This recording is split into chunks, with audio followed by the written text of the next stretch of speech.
Welcome to Love Lies Chronicles. Last Friday night at Jake's house party, I watched my girlfriend of 2 years perform what she thought would be the highlight of her evening, publicly dumping me in front of all our friends to see how desperately I would fight for her. Instead, what she got was a masterclass in why you should never test someone who understands their own worth. I had arrived early to help Jake set up for his birthday party. We've been friends since college, and I always pitched in when he hosted events. It was something I genuinely enjoyed, the planning, the preparation, the satisfaction of seeing everything come together perfectly. Sarah was supposed to come with me, but she texted around saying she'd be arriving later with her friends. Nothing unusual there. She loved making entrances, loved being the center of attention the moment she walked into a room. I was carrying folding chairs from the garage when I heard familiar voices coming from the bathroom near the kitchen. The door was cracked open, and Sarah's distinctive laugh echoed off the tile walls. Normally I wouldn't eavesdrop, but something about the tone of their conversation made me pause.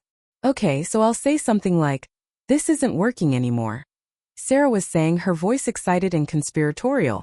"And then you guys position yourselves around the room. Make sure you can see his face when I do it. I want to catch every expression." "Oh my God, this is going to be hilarious," came Jessica's voice, one of Sarah's closest friends since high school. "I still can't believe you're actually going through with this. You're so much braver than I am." I stopped moving entirely, the chairs forgotten in my hands. What were they planning? "My cousin tried this with her boyfriend last month," another voice chimed in. That was definitely Mia, Sarah's coworker from the marketing firm. "He literally got on his knees in front of everyone, begging her not to leave. She made him promise to take her on a vacation to Europe and buy her that designer bag she'd been wanting before she forgave him." "See, it works every single time," Sarah said, and I could hear the excitement building in her voice. "Guys need to be reminded of what they could lose. Ryan's gotten way too comfortable lately. He barely even tries to impress me anymore. When's the last time he surprised me with flowers or planned a romantic date?" My blood ran cold. They were talking about staging a fake breakup with me in front of everyone at the party. "But what if he just agrees with you?" came a fourth voice. Amanda, Sarah's newest friend from her yoga class, who'd been pushing increasingly toxic relationship advice on her for months. "What if he doesn't fight back like your cousin's boyfriend did?" Sarah laughed dismissively, the sound sharp and confident. "Trust me, no guy lets his girlfriend walk away in front of all his friends without making a scene. His ego won't let him." "Perfect timing," Sarah agreed. "And remember, I need you guys to back me up if he starts getting defensive or tries to turn it around on me. Make it clear that any good boyfriend would fight for his relationship. Really sell the idea that he should be doing more to prove his love." "Oh, we've got your back completely," Amanda assured her, and I could practically hear her smiling. "This is going to be so good. I can't wait to see him scramble and try to win you back. Men are so predictable when their security gets threatened. What if he gets angry instead of sad?" Jessica wondered aloud. "Even better," Mia said. "Then we can make him look like the bad guy who can't handle his girlfriend expressing her feelings. Either way, Sarah comes out looking good and gets to see exactly how much power she has over him." I heard the sound of lipstick being applied, then the rustle of them preparing to leave the bathroom. I quickly moved toward the kitchen, setting the chairs down just as they emerged, chattering and laughing like they hadn't just been plotting my public humiliation. "Hey babe," Sarah said brightly, practically bouncing over to kiss my cheek, as if she hadn't just spent 10 minutes planning to emotionally manipulate me in front of our entire social circle. "Sorry I'm late. We got caught up getting ready and lost track of time." "No problem at all," I replied calmly, studying her face with new eyes. She looked excited, almost giddy, like a child anticipating Christmas morning. Her friends exchanged meaningful glances behind her back, barely able to contain their anticipation. "This is going to be such a fun party," Jessica said with barely contained laughter, her eyes practically sparkling with mischief. "Yeah, I have a feeling tonight's going to be really memorable," Mia added, and they all burst into giggles. I spent the next hour helping Jake finish setting up while my mind raced through everything I'd overheard. Part of me wanted to confront Sarah immediately, to call her out on her manipulation plan right then and there. But something held me back. A better idea was slowly forming in my head. If Sarah wanted to test me publicly, If she wanted to see how I'd react to being humiliated in front of our friends, then she was about to learn something very important about her boyfriend. I wasn't the type of man who begged or pleaded for anyone's attention. I wasn't going to dance like a puppet for her and her friends' entertainment, and I certainly wasn't going to give them the dramatic reaction they were expecting. Jake noticed I was quieter than usual as we arranged furniture and set up the sound system. "Everything okay, man? You seem a little distracted." "Just thinking about some stuff," I replied, which wasn't exactly a lie. "Girl trouble?" he asked with a knowing look. "Something like that. Nothing I can't handle, though." By 8:30, the party was in full swing. Jake's house was packed with our college friend group, co-workers from various companies, and assorted plus ones. The music was loud enough to feel energetic, but not so loud you couldn't have conversations. Drinks were flowing freely and everyone seemed to be having a great time.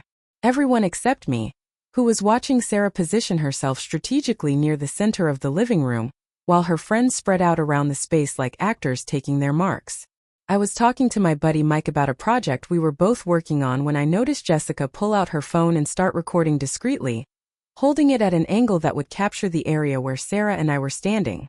Amanda and Mia had positioned themselves with clear sightlines, phones ready, anticipating the drama they thought was about to unfold. Sarah took a deep breath and walked up to me with an expression I'd never seen before. Serious, almost theatrical, like an actress preparing for her big scene. The conversations around us gradually quieted as people sensed something was about to happen. This was exactly what she'd been counting on. "Ryan, we need to talk," she said loudly enough for half the party to hear, her voice carrying that serious tone her friends had probably coached her to use. I looked at her calmly, setting down my beer. "Sure, what's on your mind?"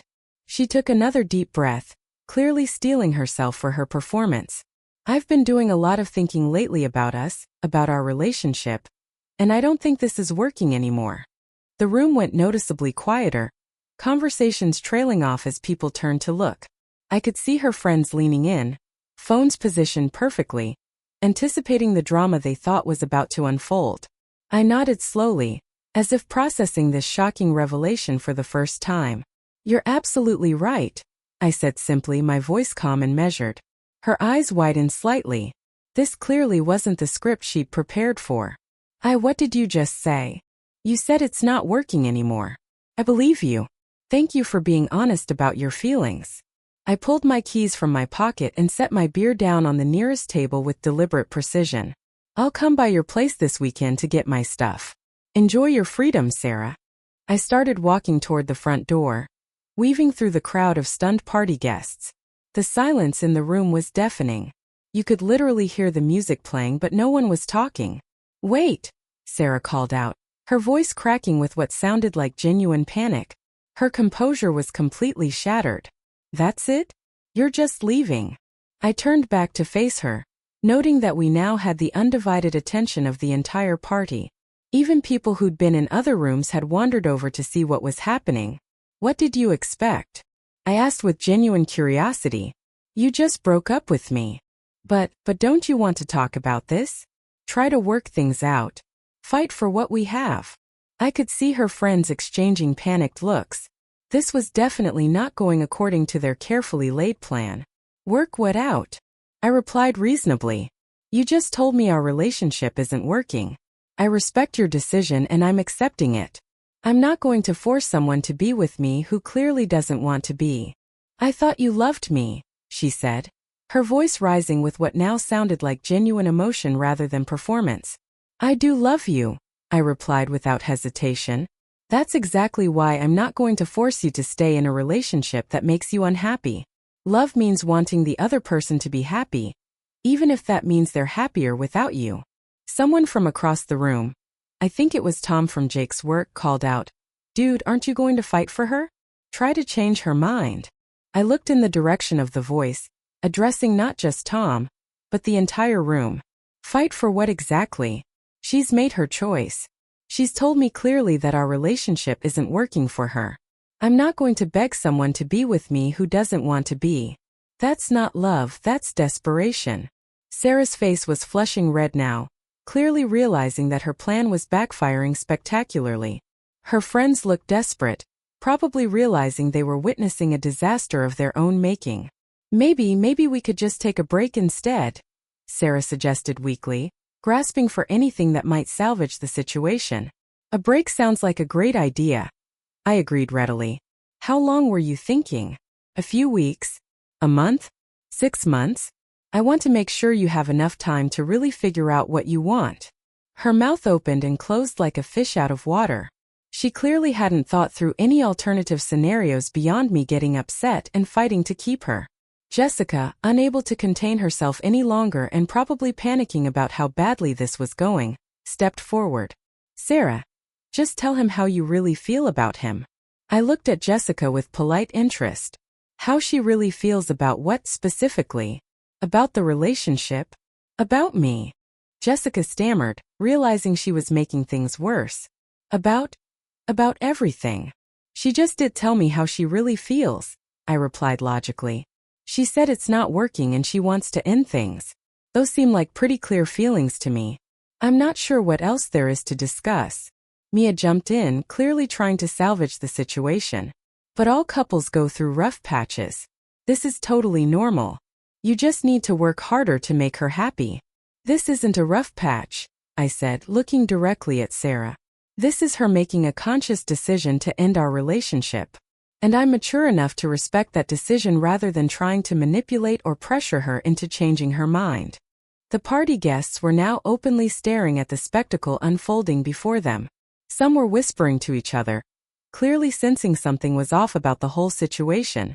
Others looked genuinely uncomfortable, like they were witnessing something they shouldn't be seeing. Sarah was starting to panic now, realizing she was trapped in the lie she'd created. You're being really immature about this whole thing, Ryan. I raised an eyebrow, genuinely curious about her logic. I'm being immature by respecting your decision and leaving quietly instead of causing a scene or trying to pressure you into staying with me? That's not what I meant, she said desperately. Then what did you mean exactly? I asked. Because you said you wanted to break up and I said okay. I'm handling this as maturely as possible by accepting your decision and not making it more difficult or dramatic than it needs to be. Amanda, clearly frustrated that their carefully planned drama was failing so badly, couldn't help herself. She just wants to see that you care enough to fight for the relationship. She wants to know that she matters to you. The room went completely silent.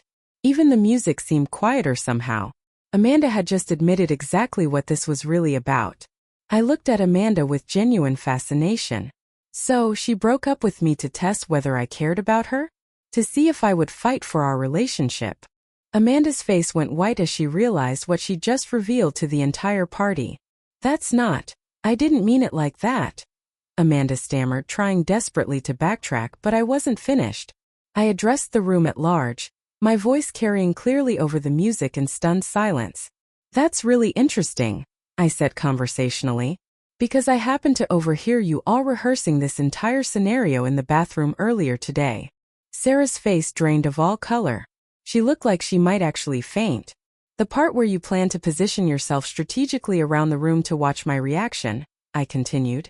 Where Jessica was going to film the whole thing for social media content, where you discussed how long I would grovel before Sarah graciously took me back. Jessica's phone, which had been recording the entire time, suddenly disappeared behind her back, but it was too late. Everyone had noticed it. The party guests were now murmuring among themselves, looking between Sarah and her friends with a mixture of disgust and disbelief. You planned this whole thing, someone said from the crowd, their voice carrying clear disapproval. That's so incredibly messed up, another voice added. Who does something like that to someone they supposedly love? This is psychotic behavior, came a third voice. I looked directly at Sarah, who was now crying, but these tears looked genuine, unlike her earlier performance. The breakup you staged for your friend's entertainment, I said quietly, but loud enough for everyone to hear. It's real now. I turned and walked toward the door again, but this time Sarah followed me outside, her friends trailing behind like guilty children who'd been caught doing something they knew was wrong. The cool night air was a relief after the stuffy atmosphere inside. Sarah grabbed my arm as we reached the front lawn. Ryan, please. I'm so sorry, she said desperately, tears streaming down her face. It was so stupid. I never actually wanted to break up with you. I love you. I stopped and looked at her. Really looked at her, probably for the first time in months. The problem isn't that you tested me, Sarah. It's that you thought I was someone who could be manipulated like this. I don't understand what you mean.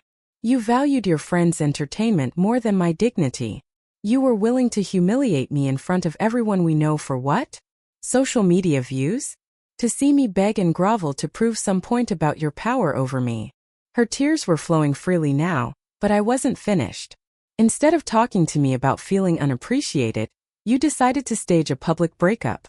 Instead of communicating like an adult, you chose manipulation and games. My friend said you didn't appreciate me anymore, she said desperately. They said you were getting too comfortable, that you needed a wake-up call to remember what you could lose. So, you decided to embarrass me publicly instead of having a private conversation with me about your needs. She had no answer for that, just continued crying. Someone who really loved me wouldn't try to humiliate me for entertainment, I continued. Someone who respected me wouldn't test me like I'm some kind of lab experiment. And someone who trusted me would talk to me directly instead of playing games. But I do love you, she protested. No, you don't, I said with quiet certainty. You love the idea of having power over me. You love having someone you can manipulate when you're bored or insecure. You love the drama and attention. But that's not love, Sarah. That's control. Jessica, who had been silent during this exchange, finally spoke up.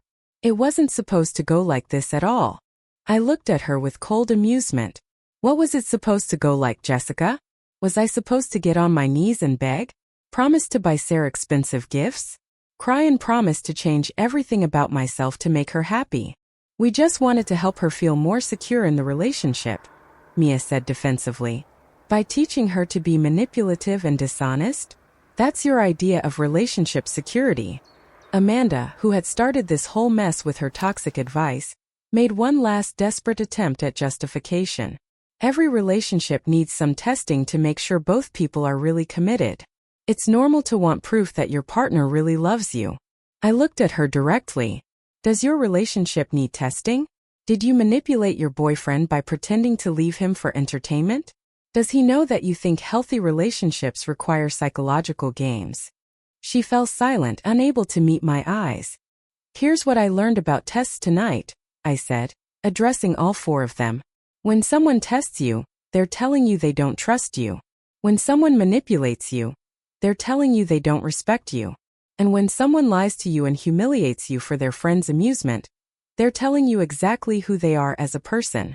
Please, Sarah whispered, reaching for my hand. Can we start over? Pretend this never happened. I'll do anything to fix this. No, I said simply, pulling my hand away. Because now I know who you really are, and more importantly, I know who I am. I'm someone who won't be tested, manipulated, or disrespected. Not by you, and certainly not by your toxic friends. I started walking toward my car, parked at the end of Jake's driveway. Where are you going? Sarah called after me, her voice desperate and broken. Home, I said without turning around. To my apartment where I live alone, where I won't have to wonder if my girlfriend is planning to humiliate me for her friend's entertainment. This is insane, she shouted.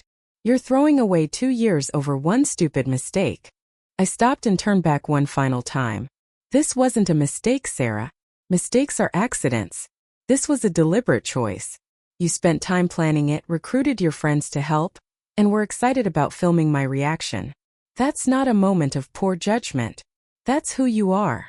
As I drove away, I could see them still standing on Jake's front lawn in my rearview mirror, probably trying to figure out how to salvage the situation.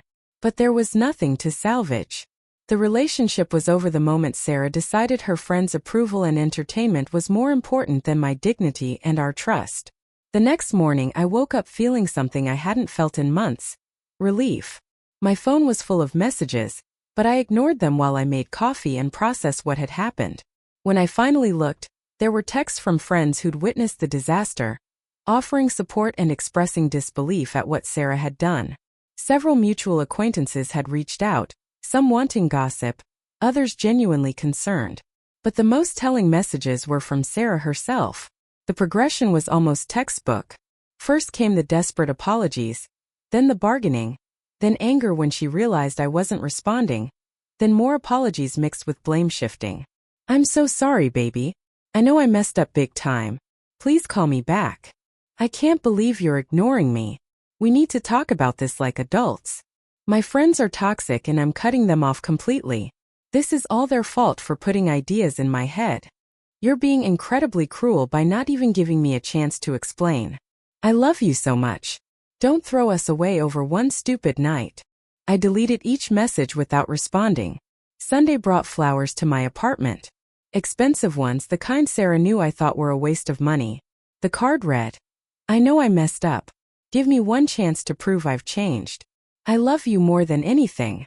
I threw them in the trash without a second thought. Monday was a long email explaining how her friends had been filling her head with bad advice for months, and how she now understood that real love doesn't need testing or games. She promised to go to therapy to work on her insecurity and need for validation, to become the girlfriend I deserved. Tuesday brought another email. This one analyzing everything that had gone wrong in our relationship and taking full responsibility for all of it. She promised to do better, be better, love me better. Wednesday evening, she showed up at my apartment. I opened the door to find her standing there with red, puffy eyes and the most desperate expression I'd ever seen. She looked like she hadn't slept in days. 5 minutes, she pleaded before I could say anything. Just give me 5 minutes to explain everything. Then if you still want me to leave, I'll go and never bother you again. There's nothing to explain, I said calmly, not moving from the doorway. You made your choice when you decided to publicly humiliate me for entertainment. I was insecure and stupid. My friends convinced me you were taking me for granted, that you didn't appreciate me anymore. So, you decided the solution was to fake a breakup in front of all our friends and film my reaction for social media. She winced at the blunt summary. I know how it sounds now, but at the time it made sense. They said you needed a wake-up call to remember what you could lose. I leaned against my doorframe, studying her face. She looked genuinely miserable, but I felt nothing except a distant kind of pity. Do you know what actually would have been a wake-up call? I asked. Sitting me down privately and telling me you felt underappreciated. Having an adult conversation about your needs in the relationship. Communicating like a mature person instead of playing games. I tried that approach before, she started, then opened and closed her mouth, clearly realizing she'd never actually tried the direct approach. She'd gone straight to manipulation and drama. You chose manipulation over communication, I continued. You chose your friend's toxic advice over trusting your partner. You chose drama and attention over honesty and respect. And worst of all, you were willing to damage my reputation and dignity for what you thought would be funny content for your social media. I'm not friends with them anymore, she said desperately. I blocked all their numbers, deleted them from social media. I told them they nearly destroyed the best thing in my life with their terrible advice. They didn't nearly destroy our relationship, Sarah. You destroyed it. They gave you suggestions, but you made the choice to follow through. You were excited about it. You couldn't wait to see me humiliated. Please, she whispered, tears starting again. I love you so much. I know I messed up terribly, but people make mistakes. Can't you find it in your heart to forgive me? I looked at her for a long moment, feeling something that might have been sadness for what we'd had before she decided to turn our relationship into a social experiment. Forgiveness isn't the issue here, I said finally. Trust is the issue. How could I ever trust you again? How would I know that the next time you felt insecure or bored, you wouldn't try something like this again? I would never. You said you'd never do something like this in the first place, I interrupted. But you did. You spent days planning it with your friends. You recruited them to help you humiliate me. You were excited about filming my reaction. That's not a moment of poor judgment, Sarah. That's a pattern of behavior that shows me exactly who you are. She was crying harder now, but I felt nothing but that same distant pity. I'm not the same person who would put up with being tested and manipulated, I continued. That version of me died on Friday night when you decided our relationship was a game for you and your friends to play. So that's it? 2 years together. And you're just throwing it all away over one night. I'm not throwing anything away. You already threw it away when you chose to prioritize your friend's entertainment over my dignity and our trust. I started to close the door, but she put her hand against it, desperation clear in her eyes. What if I go to counseling? What if I work on myself and prove I've changed? What if I do whatever it takes to earn back your trust? Then you'll be a better partner for someone else, I said gently but firmly. But not for me. Some lines, once crossed, change everything permanently. She finally moved her hand, understanding that I was serious. I closed the door quietly, and this time she didn't try to stop me. 3 months later, I heard through mutual friends that Sarah had indeed cut ties with Jessica, Mia, and Amanda completely. Apparently, the fallout from the party had been severe enough that other people in our extended social circle had started avoiding them too. Word had gotten around about what they'd done, and their reputation for stirring up relationship drama had finally caught up with them. Jake told me that Sarah had tried to paint herself as a victim of bad advice, but most people saw through it. She was the one who'd chosen to follow through with the plan. She was the one who'd been excited about humiliating me publicly. Her friends might have planted the seed, but she'd watered it, nurtured it, and watched it grow into something truly ugly. Mike mentioned that he'd run into Jessica at a coffee shop, and she'd actually had the nerve to complain that people were treating her unfairly over one little incident. She genuinely didn't seem to understand why people found her behavior so appalling. I never responded to any of Sarah's messages after that day at my apartment. She eventually stopped trying, and I heard through the grapevine that she'd started dating someone new about 6 months later. I genuinely hoped for his sake that she'd actually learned something from our disaster, though I had my doubts. As for me, I learned some invaluable lessons that night. I learned that knowing your worth means being willing to walk away from anyone who doesn't recognize it. I learned that real love doesn't need testing, manipulation, or games.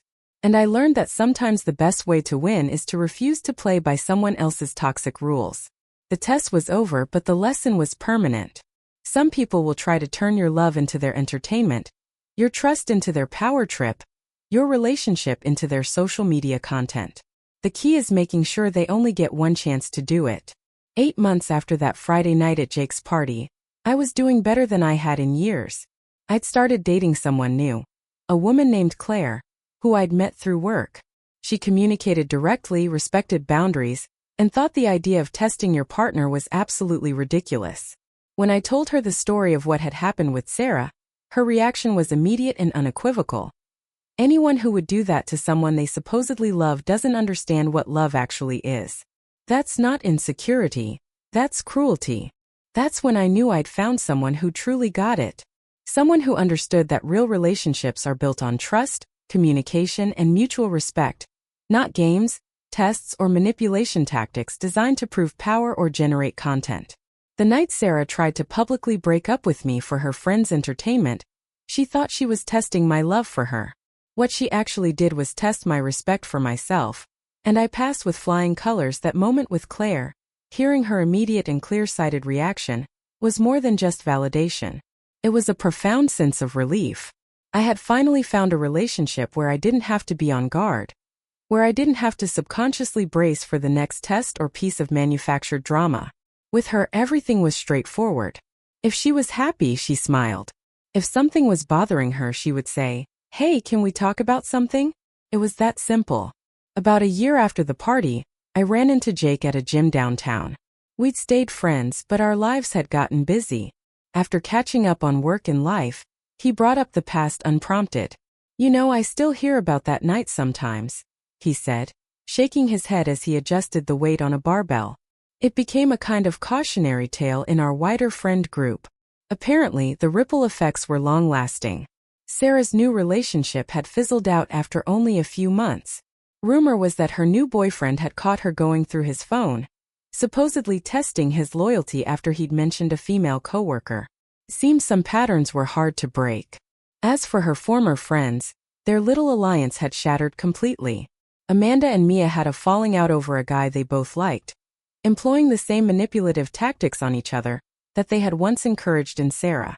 Jessica, I was told, had complained for months about being blacklisted from parties and social events, still failing to grasp that her actions had consequences beyond that one night. "I have to be honest, man. Jake said, taking a sip from his water bottle. A lot of people saw you in a completely new light after that. You didn't just stand up for yourself. You handled it with a level of class that no one expected. Everyone was waiting for a screaming match, for a scene. You gave them quiet dignity instead. It was impressive. I thanked him, but the truth was I hadn't been trying to be impressive. I was just being me. The real me, who had finally decided that his self-respect was non-negotiable. That conversation with Jake solidified something for me. The narrative of that night wasn't about a humiliated boyfriend. It was about a man who rediscovered his own backbone. People didn't remember it as the night Sarah tried to dump me. They remembered it as the night I calmly walked away from disrespect and never looked back. Now with Claire, the contrast is staggering. We've been together for over 2 years. And not once have I felt that familiar knot of anxiety in my stomach. There are no mind games, no unspoken tests, no passive-aggressive social media posts. We build each other up. We don't try to tear each other down to see how the pieces fall. Last month we moved in together. While packing up my old apartment, I found a box of mementos from my time with Sarah. Concert tickets, a faded photo from a vacation, a bracelet she'd given me for our first anniversary. I sat there for a moment, holding these artifacts from a past life. I felt no anger, no bitterness, not even nostalgia. It was like looking at relics from a museum exhibit about a person I used to be. I showed the box to Claire when she came over to help. "Do you want to keep any of it?" she asked, her tone neutral and supportive without a trace of jealousy. I thought about it for a second, then closed the box. "No," I said. "I think I've kept the only thing from that relationship that was worth holding on to." "What's that?" she asked. "The lesson," I replied. And I meant it. That single painful experience taught me more about love, self-worth, and personal boundaries than any happy relationship ever could have. It taught me that love should feel like a safe harbor, not a battlefield. It should be a source of peace, not a constant source of anxiety. So to anyone out there who is being tested, manipulated, or played with, know this. You are not a toy. Your love is not a game.